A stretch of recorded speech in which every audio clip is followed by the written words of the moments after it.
No início da década de 1930, Alexander Labutkin estava entediado e desenvolveu um novo hobby. Ele resolveu caminhar pela floresta e atirar em catadores de cogumelos. Sua esposa e sogra descobriram o que estava acontecendo e, ao invés de comunicar à polícia, as duas decidiram ajudá-lo em sua empreitada demoníaca. No vídeo de hoje contarei para vocês a história do atirador de um braço só, o caso Alexander Labutkin.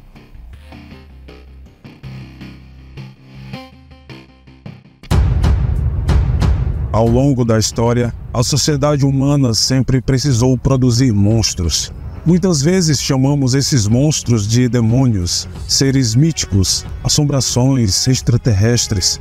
Tudo isso para ajudar a explicar o inexplicável, para que possamos entender um pouco deste estranho mundo real. O meu nome é Daniel. Seja bem-vindo ao nosso mundo paralelo, a realidade metafórica. Seja muito bem-vindo ao canal Paralelo Metafórico.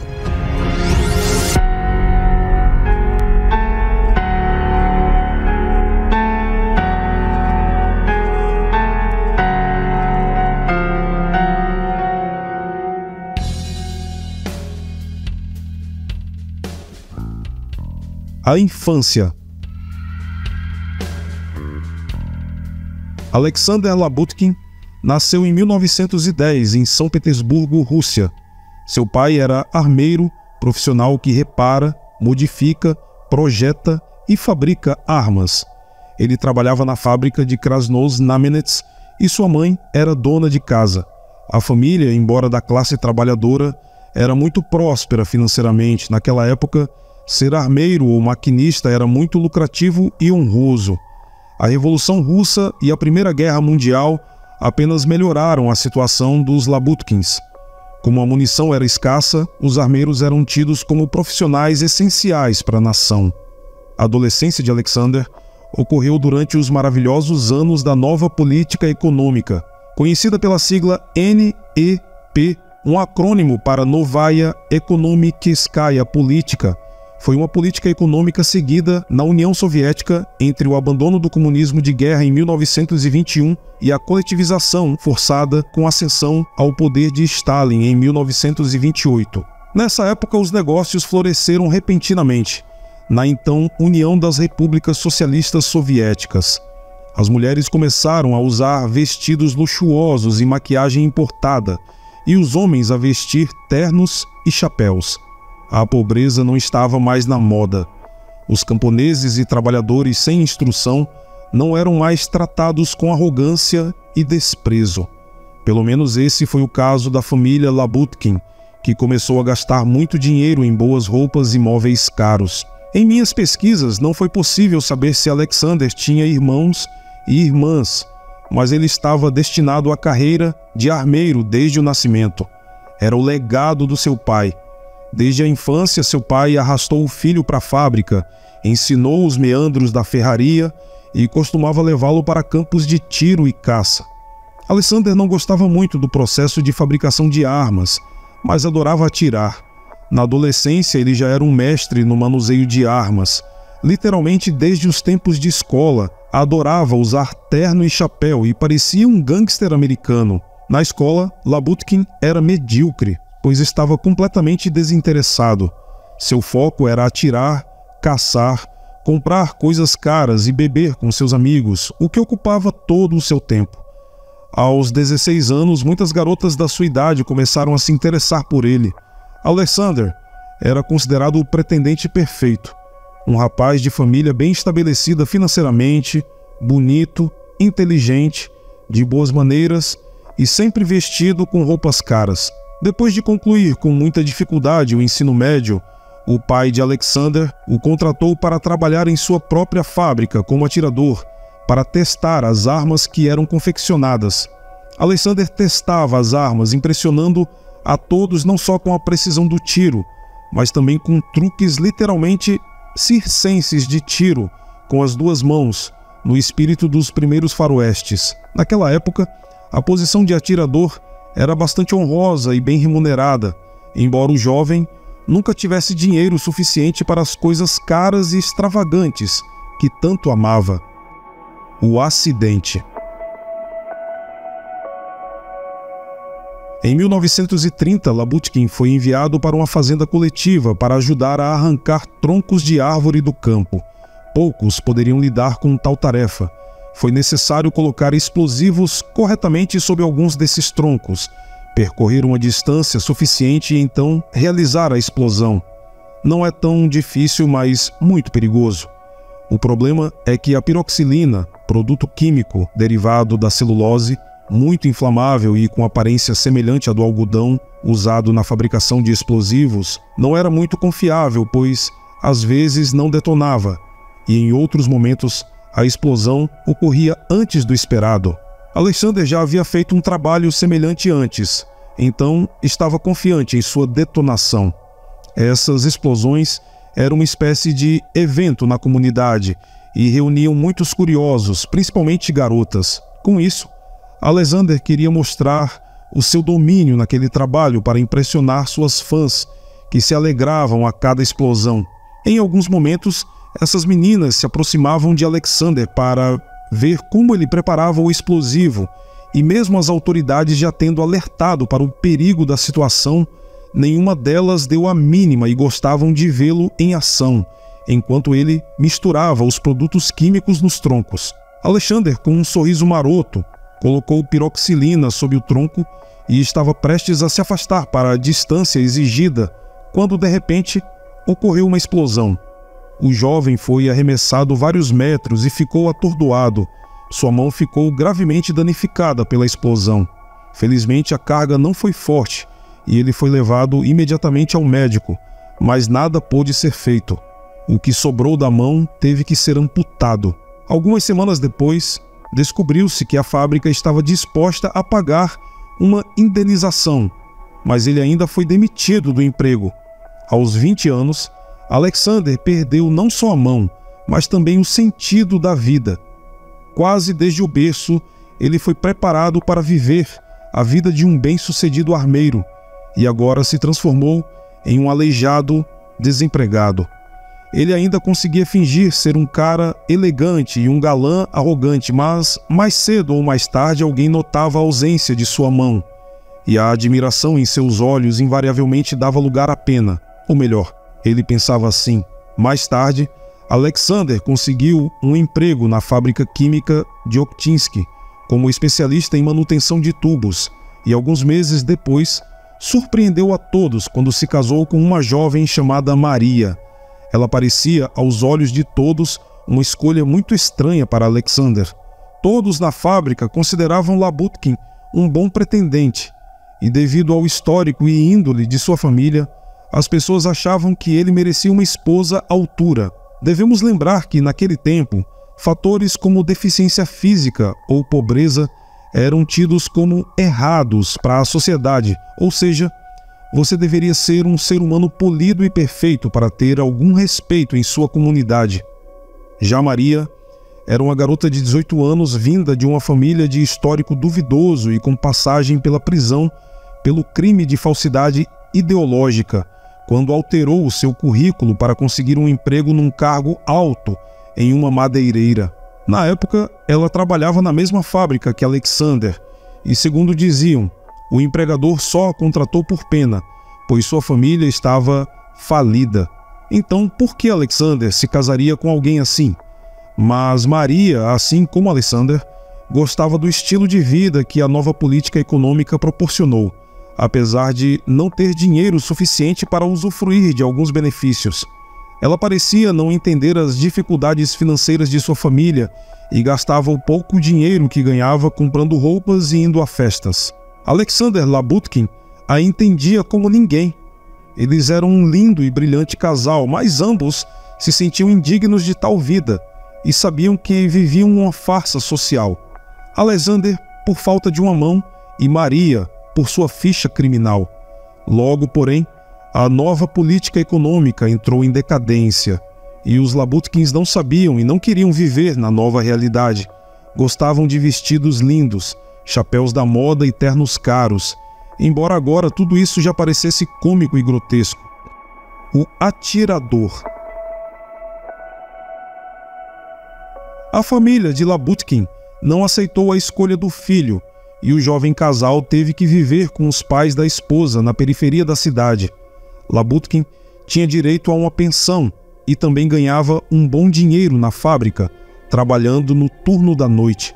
Pelos padrões do início da década de 1930, eles poderiam muito bem ser chamados de representantes da classe média rica, e enquanto os pais de Labutkin foram ameaçados de desapropriação pelo governo, já Alexander e Maria não foram ameaçados com nada semelhante, uma vez que não tinham qualquer agricultura subsidiária. No máximo, o governo poderia confiscar todas as roupas luxuosas do casal, mas nada pior os ameaçava. Alexander havia completado 20 anos recentemente, mas já estava aposentado e já havia perdido a oportunidade de fazer o que amava. Desde criança ele adorava armas. Na vida, o principal é descobrir no que você realmente é bom. E Labutkin só era bom em uma coisa: atirar. Um dia ele encontrou um velho amigo e pediu que lhe ajudasse a fazer uma arma caseira, parecida com uma pistola do modelo Nagant, afirmando ele que o usaria para autodefesa, ou praticar e aprender a atirar com uma só mão.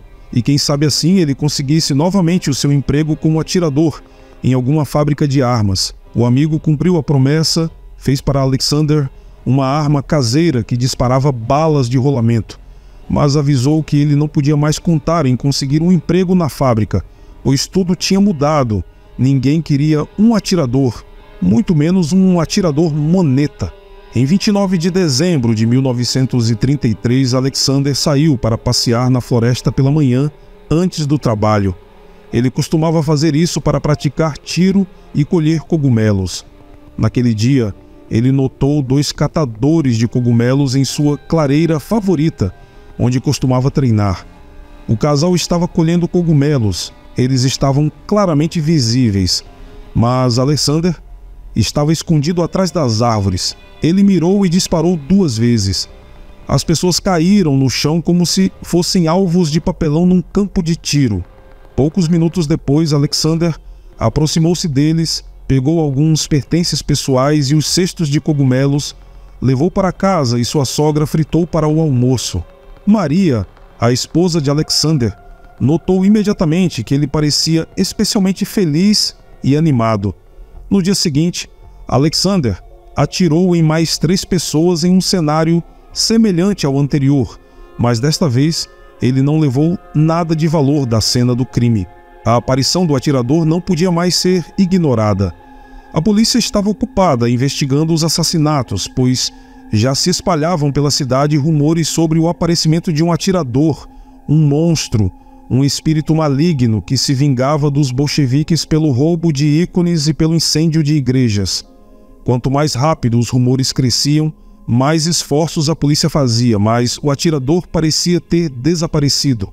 Em dezembro de 1933, na véspera de um feriado, Alexander Labutkin voltou a caçar.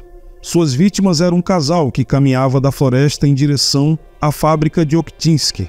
O marido e a mulher carregavam sacolas cheias de comida. Sem pensar, Alexander atirou neles. Em seguida, ele tirou as botas de feltro dos cadáveres, levou a comida e todo o dinheiro que encontrou, não tanto por interesse próprio, mas pelo desejo de levar para casa troféus de caça. Desta vez, ele admitiu à esposa e à sogra que era o tal atirador que a polícia procurava há vários meses. "E se você for preso?", perguntou a sogra. "Eles vão me prender mais cedo ou mais tarde, mas até lá farei com que o meu julgamento seja o maior evento da República", respondeu Alexander. Ele estava orgulhoso de seus troféus e não tinha intenção de se arrepender de nada. Se a sogra o entregasse, que assim fosse, mas naquele momento ele se sentia no topo do mundo. A próxima vez que Alexander foi caçar, levou sua esposa, que ficou muito animada. A caçada. Maria e Alexander caminhavam pela floresta quando encontraram um homem solitário. Alexander se escondeu em meio aos arbustos, enquanto Maria foi incumbida de atrair a nova vítima. "Por que você está andando sozinho?", perguntou Maria, enquanto o homem ia em sua direção. Ao se aproximar, ele estremeceu ao ver na sua frente uma linda garota, vestida de maneira meio vulgar para esses lugares. Acreditando ser uma garota de programa, o homem perguntou quanto custavam os seus serviços. Os dois se sentaram ao lado de uma árvore e começaram a discutir o preço e o pacote de serviços que Maria estava supostamente disposta a prestar. Neste momento, houve um estrondo. A bala atingiu o homem na cabeça. Poucos meses depois, em novembro de 1934, Alexander foi novamente caçar com sua esposa. A vítima desta vez foi um homem de meia idade que ganhava a vida capturando pássaros. Ele costumava ir até a mata e montar uma armadilha e depois do turno de trabalho ia verificar se tinha capturado alguma coisa. Alexander já tinha observado sua rotina e decidiu atrair a vítima para uma emboscada. Como de costume, o homem foi verificar sua armadilha. Maria se aproximou dele e começou a oferecer seus supostos serviços sexuais. Em seguida, um tiro foi disparado por Alexander, que estava escondido atrás de uma árvore. Atirar em homens solteiros não trazia mais a Alexander tanto prazer quanto caçar casais. Ele gostava da maneira como destruía duas vidas inteiras, mas não se sentia assim quando caçava homens solitários, pois não havia uma história de fundo, nem futuro neles. A única adrenalina era o fato de Maria ter assumido a função de isca. Nos meses seguintes, ele foi caçar 3 vezes, numa delas foi sozinho, e atirou em um casal. Depois levou novamente Maria com ele e tirou a vida de mais um homem solitário. Mas a partir de abril de 1935, Alexander decidiu que só iria caçar casais e que iria fazer isso sozinho.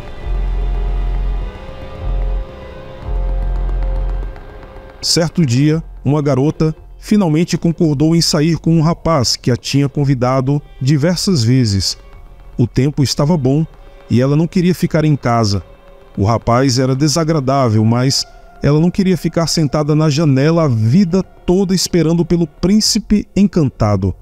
Os dois foram para a floresta próxima, numa propriedade abandonada, vagaram pelos caminhos e depois sentaram-se para descansar em uma árvore caída. Alexander Labutkin os viu e começou a observar, esperando o momento certo. No segundo seguinte, o rapaz jogou a garota no chão e começou a enfiar a mão por baixo da saia. Ela gritou e começou a resistir. Então veio o som abafado de um tiro. O rapaz caiu em cima da jovem e novamente outro tiro. Ela fechou os olhos de horror e teve medo até de se mover. Alexander esperou alguns minutos e foi inspecionar os seus troféus. "Não me mate, por favor, não me mate!" A garota gritou. Alexander estremeceu, percebendo que havia errado e que ela continuava viva. Segundo uma versão dessa história, Labutkin disse que não iria fazer nada com ela, que a tinha salvado de ser violentada. Depois de alguns minutos, ele ajudou a se vestir e eles caminharam em direção à cidade. Percebendo que agora teria que ir até a fábrica, pois precisava pegar o turno da noite, Labutkin apressou-se em se despedir da garota e a mandou seguir pelo anel viário para que ela não visse para onde ele estava indo. "Então não nos veremos novamente?" A garota perguntou, mal contendo as lágrimas de agradecimento pelo ato heróico daquele homem desconhecido. "Podemos nos ver amanhã, no mesmo lugar", disse ele após 1 minuto de hesitação e se despediu. A prisão. No dia seguinte, a garota contou o que havia acontecido para sua amiga. "Você está planejando seriamente um encontro com esse maníaco?", disse sua amiga. A garota, com olhos brilhantes e amorosos, apenas assentiu e começou a escolher uma roupa para o encontro. Em sua mente, ela foi salva por aquele belo homem como num conto de fadas, e que ao mesmo tempo ele não tinha uma das mãos. "Coitado", pensou a garota. Mesmo assim, ele atirou em um homem a sangue frio, retrucou a amiga. "Ele fez isso para me salvar", respondeu a garota. O cavaleiro somente com um braço a salvou de um cara nojento que começou a assediá-la em um encontro na floresta, pensou ela. A sua amiga, temendo pelo pior, imediatamente procurou a polícia e fez uma denúncia. Não demorou muito para que eles encontrassem o tal sujeito que não tinha uma das mãos. Naquela mesma noite, Labutkin foi preso, levado a julgamento na manhã seguinte, condenado à morte naquela tarde e fuzilado à noite. Mais rápido e prático do que isso é impossível, não é mesmo?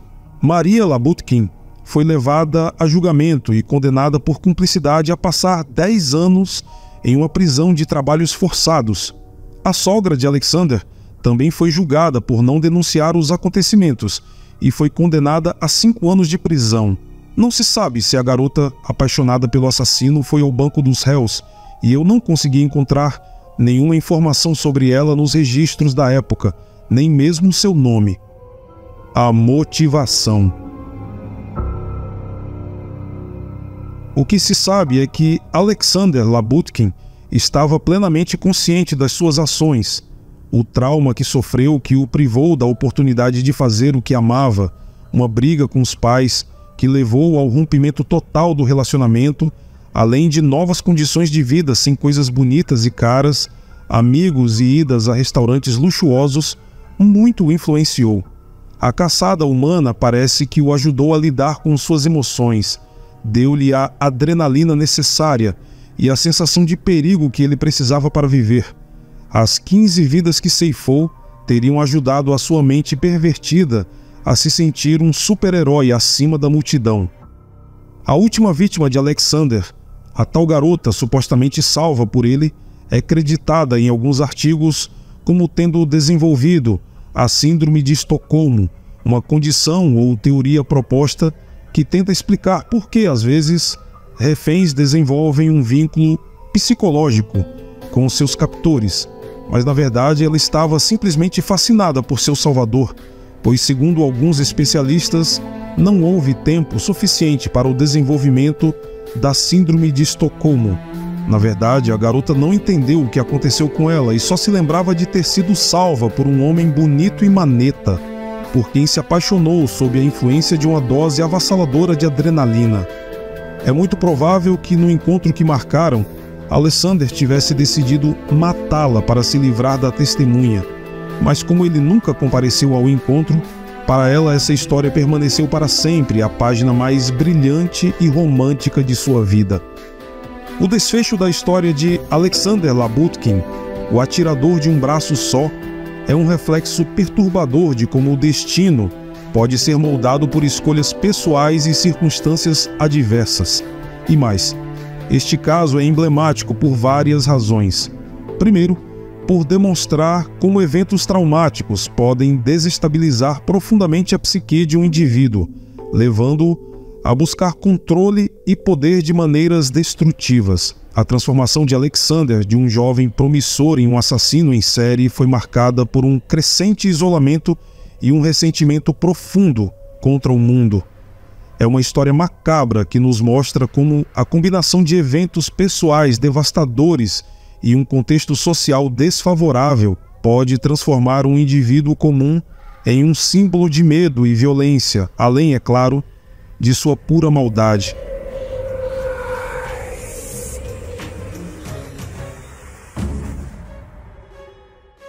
Bom, este foi o vídeo de hoje e espero imensamente que você tenha gostado. Não do caso em si, mas da forma como eu apresentei a história. Não esqueça de se inscrever no canal caso ainda não seja inscrito, deixar o seu like, comentário e compartilhar este vídeo com seus amigos ou em suas redes sociais. Aqui na descrição você encontrará um link que levará a todas as nossas redes sociais, em especial o Instagram, @paralelometafórico e o @danielbruno.db. Sinta-se convidado também a fazer parte de nossas campanhas de apoio, como o Seja Membro.